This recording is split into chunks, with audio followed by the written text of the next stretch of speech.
Hello, everybody, and welcome to another episode of the What's in the Pod podcast. Today, we're going to be reviewing the second installment in the Star Wars series, Attack of the Drones. And in this one, we follow Anakin and Ewan McGregor as they go across the universe chasing bounties and love interests. And as always, I'm here with my brother from the same mother, Michael. Introduce yourself. That's me. And I realized on the last episode we forgot to do something very important. It's fairly important. Brad actually texted me about it because we forgot to give his score. We have other brother from the same mother, and he usually sends in his reviews, and we forgot to say his review on our last episode. We got it late, didn't we? No, he sent it on time, and that's why he was angry at me. He sent me a 3-paragraph long text message.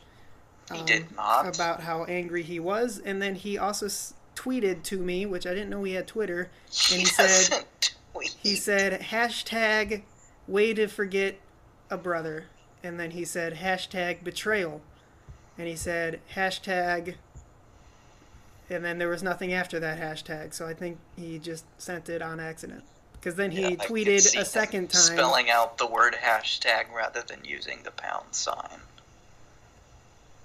Yeah, I thought that was kind of weird.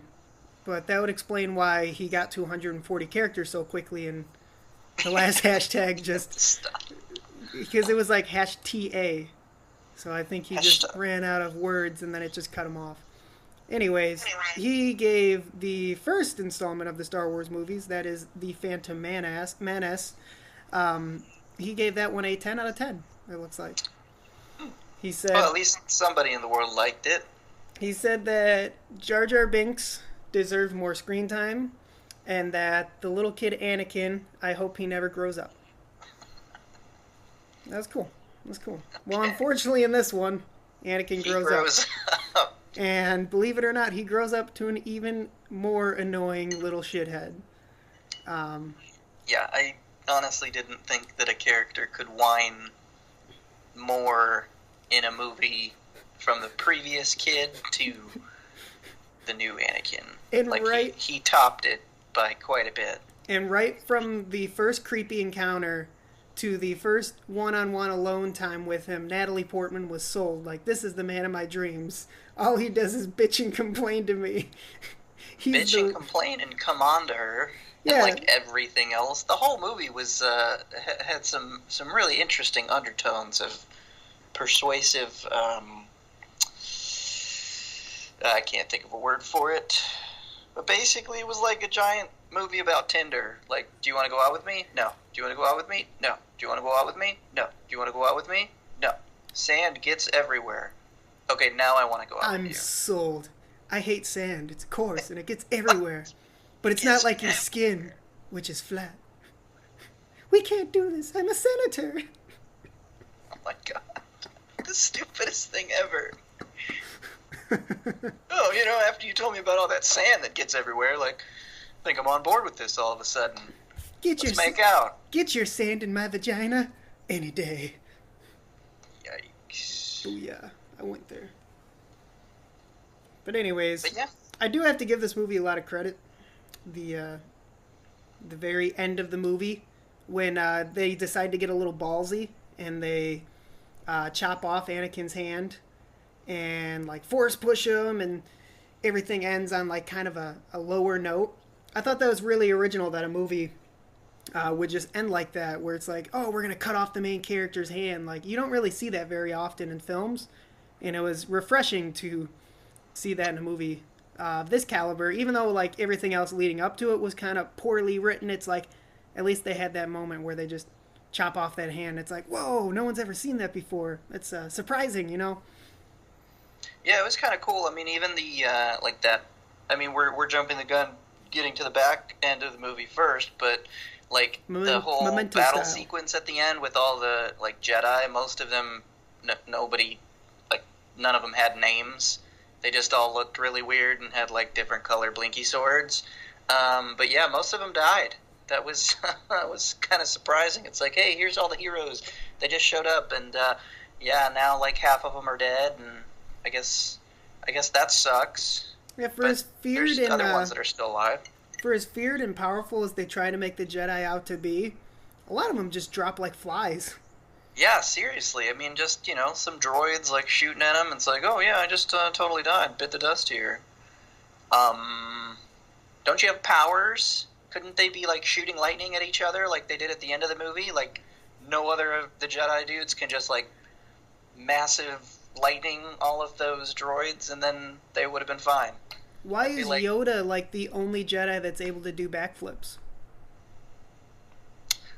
Oh, man, I want to say at least one other one did a backflip in this movie. Yeah, but the way that he does it, he just, like, flies. He's like Jet Li. Well, I mean, he's basically like a little frog, so he's got, like, very agile hind legs, I guess. He also has a cane half the movie. Well, that's to dissuade people from thinking that he's, like, super powerful. They think he's all, like, old and stuff, and then he's all of a sudden like, pow! Have you seen the movie The Prestige? Yes. So you're telling me that Yoda is that magician who walks around with a hunch all the time so he can hide the fishbowl in between his legs and nobody would know? So he just lives his character, and then all of a sudden he busts out and he's like, yeah, by the way, I'm Kaiser Sosaying the whole thing, and I'm actually a complete badass. Yeah, I think that they're basically the same person. That's kind of stupid. How is that stupid? That's the dumbest thing I've ever heard. Nope. Why is he trying to fake out a bunch of, what do they call, younglings, the little kids, and then all the Jedi, but when he gets to the Sith, he's like, oh, by the way, I'm going to show you my true form, but everybody else I'm just going to be like, it's whatever. That doesn't make any sense. Because he had to fight the vampire guy. You mean Christopher Lee, the most badass human being who ever lived? Yeah. Isn't he a vampire in this movie? No, but he is His a man. His name was Count. Who at and the I believe age, most vampires are named Count. So therefore, he's a fucking vampire. At the age of 90, that guy wrote a metal album. That's how awesome he is. I'm not even joking. The last thing he did before he died was release a metal opera album. Look it up. I'll have to do that. Christopher Lee definitely one of the awesome. best, and I think most underrated actors ever. That dude's awesome. He's in basically everything. He has 280 credits on IMDb. That's insane. And there's still more coming out. Yeah, I think it's kind of winding down now, but yeah, he's got a couple things where he looks like he narrated a couple things, and I mean, he's in all the Hobbit movies, the Lord of the Rings movies, a whole bunch of video games, all the Hammer Charlie films from and the 50s. Chocolate Factory. I'm gonna turn on his album real quick. He's basically a vampire.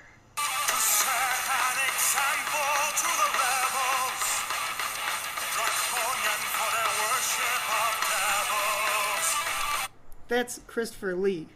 Wow. It's called Massacre of the Saxons. That dude's a fucking badass. That's pretty cool. Yeah, that came out 2 years before he died. That's how awesome that guy is. Well, I mean, when you've done it all, what else do? You make a vampire-related operatic metal album. That's what you do. That's your swan song. So here's a question that I have about these movies. Now that we're two of them in, so why does it seem like Obi-Wan just wants to continuously make fun of Anakin and, like, basically poke the bear? It's like any time he talks to him or anything he says, it's like, Anakin, basically, you're fucking stupid and you need to grow up. And then Anakin just, like, gets, like, super pissed about it and, like, huffs and puffs and then cries to his new little girlfriend, and it's like, I kind of feel like something bad might happen there if you keep poking the bull there, because he's a really powerful Jedi dude, and it's like, don't you think that that's, like, bad to do? Well, it's just Like, what leave him alone. Give it's him a just break. what old friends do. I mean, they're probably Well, going they're to not look really back like on this. friends. He's like his mentor, and he's just like, oh God, what the fuck took you so long? As I'm tied, chained up, because I did nothing. Well, one day they're going to look back fondly, thinking about these times, and they're going to be like, "Oh, those were the good old days, back when we were friends." Like when they're both old and able to look back and like forget about the past and everything, let bygones be bygones. This is just more of like character build up, if you could call it that. Just kind of like the history, because I assume that we're gonna get to know their characters better in the next upcoming movies. Yeah, I'd hope so. There's a lot of them though, so it's hard to know where they're headed with this. But I think that they're gonna eventually like become friends and resolve everything personally. Yeah, and I mean it's cool to see that like Anakin kind of like turns the other cheek every time. Basically, just takes the higher ground and doesn't combat Obi-Wan at all. He's pretty obedient, I guess you could say, and just sort of like skittish. Yeah, but, I mean he doesn't seem really mad. Like you said, he always takes kind of like the higher ground, the more like mature approach. And yeah, for Anakin, it's over. Like you can't really beat him. So yeah, absolutely. Like it's his master. Like he's who's training him. Even though he may eventually be more powerful, it's like he's always more mature and mental. He has the higher ground, so it's always over for Anakin. Well, so. yeah, it's just it's a sense of respect. And, realizing that Obi-Wan is above him and elevated more, and sooner or later Anakin might be in that position too, where then he has to just take care of Obi-Wan. Yeah, like when they're old and all that. And yeah. I mean, hopefully they don't end up like killing each other. That would suck. That'd be pretty bad. Yeah, it would. But the way this movie ended on a dark note, you never know. That's true. Yeah. That's very true. Glad to see Jar Jar Binks back in it, though. I think he could have used a little bit more screen time if it were up to me. But he didn't really do I feel much like in he this kind one. of shaped the way of the universe because he decided to give that nice old man all that power in the Senate. And look what happened. They were able to approve their clones, and they fought the droid army, and it's like, well, hey, look at that. Whose decision was that? Jar Jar Binks. Thank you very much. So how about that Django Fett? Oh yeah, the cool badass guy who died because these movies are becoming notorious with killing off the really cool bad characters. Well, the bad guys always got to lose though, and as long as they're in the movies, they can use them to sell toys. Because I've seen that toy everywhere. The Django Fett. I think even when I was a kid before this movie came out, I saw toys of Django Fett, which is kind of weird. Yeah, that is kind of strange, but I wonder if maybe like his kid will get his own uniform when he grows up. Who, Boba? That annoying little shit? No. Yeah, I mean, he looked like a little baby, but... Besides, Boba Fett doesn't really roll off the tongue as well as Django Fett. That's true. He's got some work to do there. Yeah. Talk to me in a couple of years, kid. Yeah. Little scrub lord. Scrubosaurus Rex. But anyways, what else happens in this movie? C-3PO annoyed the shit out of me once again. Most annoying character, I think, in the whole movie so far. Even though there's only been 2. He gets his head put on a droid. And he's just that was pretty dumb I can't do this. pointless. I can't kill anything. Wouldn't his brain processor, CPU, be able to control the limbs that he's attached to? Yeah, I usually think that watching a movie like this, you probably just don't want to think about that sort of thing. I think about that type of stuff.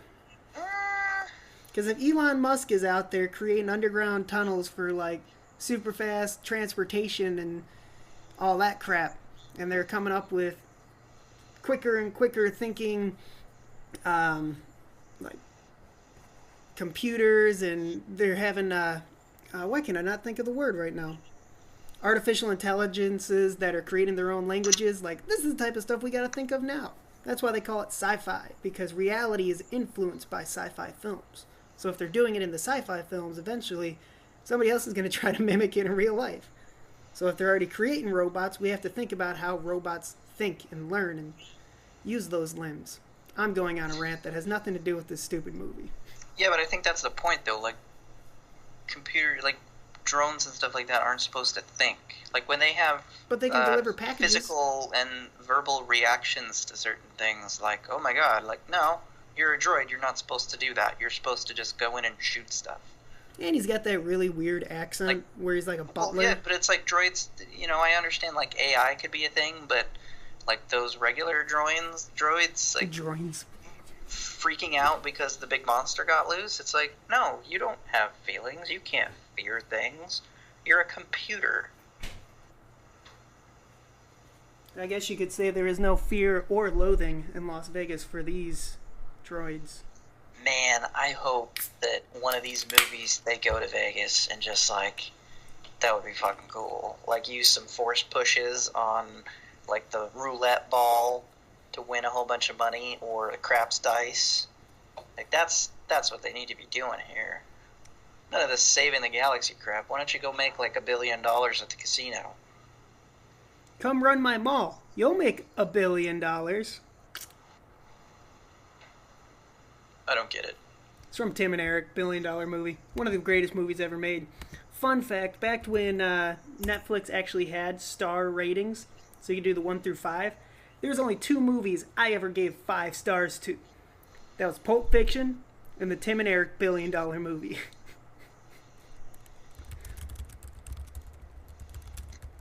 Those are 2 movies that nobody's ever heard of, so cool. Pretty sure we did Pulp Fiction. Nah. Remember, because this is a prequel episode, we haven't done those yet. That doesn't even make any sense. You're talking about our time travel episode. No, this is a prequel episode. It's before those happen. I don't think that's how things work.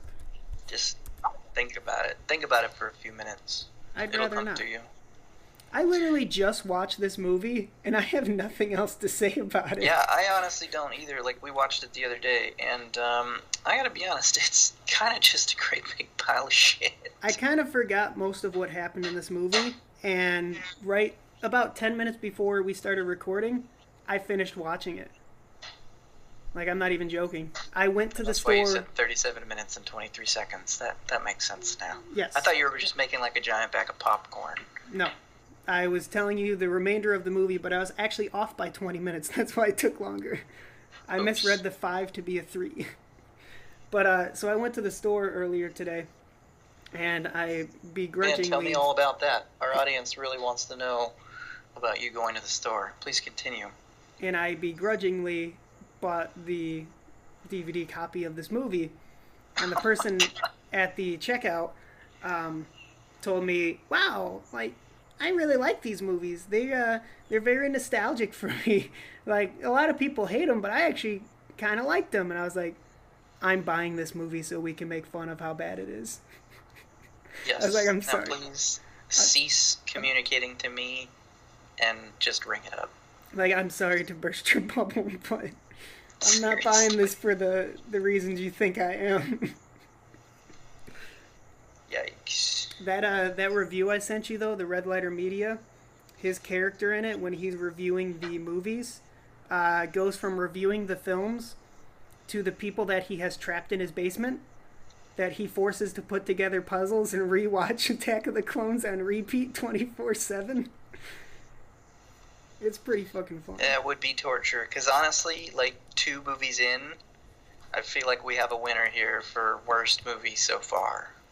I think the first one's worst, honestly, but if this is what we have to look forward to, I am not really happy about where it's headed at all. This movie just seemed like, what are we doing here? Like, nobody knows about, but everybody knows about this clone army, and then all of a sudden it shows up, and then again, like, nobody who previously knew about it knows about it now, and then all the droids, like, died, and it's like, what? We basically just had a movie with 2 hours, however long it was, and like 10 minutes of killing sand people. Like, what was that all about? Why did that need to happen? Can we just give it up for Lance Reddick real quick? That dude's awesome. I just gotta say, he's a really cool dude. he deserves a lot more respect. Cool. Lance Reddick. Cool. Look him up. So anyways, let's get to Brad's score. Let's see what he has to say. Let me look it up on my computer. Oh yeah, that guy's awesome. Looks like Brad actually gave Episode 2, Attack of the Clones, a 10 out of 10. What does that guy have to do with Star Wars? Nothing, I just thought I'd bring him up. Just want to say, he deserves more respect. But Brad gave the movie a 10 out of 10. Well, Brad's stupid. He said that the action was great. The set design was amazing. He couldn't tell if it was computer generated or real most of the time because it blended so well. Yikes. I can honestly tell you every single scene of this movie was shot behind a blue or a green screen. Yes. It looks bad. They basically did really this bad. movie in George Lucas's basement. I would not be surprised, to be honest. I mean, watching the behind-the-scenes stuff on the DVD, which I didn't have time to do, obviously. Wink, wink. Wink, wink. But had I watched the behind-the-scenes stuff, so let's say my future self is speaking now, it's actually really cool to see the way that they filmed the movie and the way that they did all this stuff. Like, it's fascinating from a filmmaking perspective. But for the time that the movie was released and watching it now, it looks like dog shit. It's really been outdated, and it's only been about 15 years. Huh. But that's just me. That's just my opinion. But let's give it up for Lance Reddick. Woo. Lance Reddick. If he was in this movie, it probably would have been a lot better. He should have had Mace Windu's part. Think about it. No, because Mace Windu is Samuel L. Jackson. No, Samuel L. Jackson's Mace Windu. You take that back. No, I feel pretty confident it's the other way around. What if Lance Hendrickson, or goddammit, Lance Reddick, and what if Lance Hendrickson and Lance Reddick and Samuel L. Jackson all had like a three-way morphed baby, and it played Mace Windu? I don't know if anatomically that would be something that's possible, but think about it. Think about it.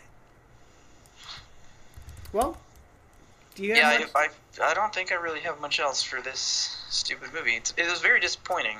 Yeah, I keep hearing so much about these movies and its cult following and how much everybody loves them, but being 2 movies in, knowing that we have like 5 or 6 to go, I honestly am losing my will to want to keep going, watching these movies. I mean, I guess the moral of this movie is if you're on a beach, don't like roll around in the sand, because then it doesn't actually get everywhere. Like if you don't, dive right in and start rolling around, and I mean, it usually just like kind of gets in between your toes. That's about it. Well, it's so coarse and it just gets everywhere. You don't have to like sit in it, roll around in it, put it in your hair, because then it will get pretty much everywhere. I don't know where you're headed with this, but I believe that's our episode. Just trying to help the people. Okay. Y'all have a good one. Thanks for tuning in. Bye-bye.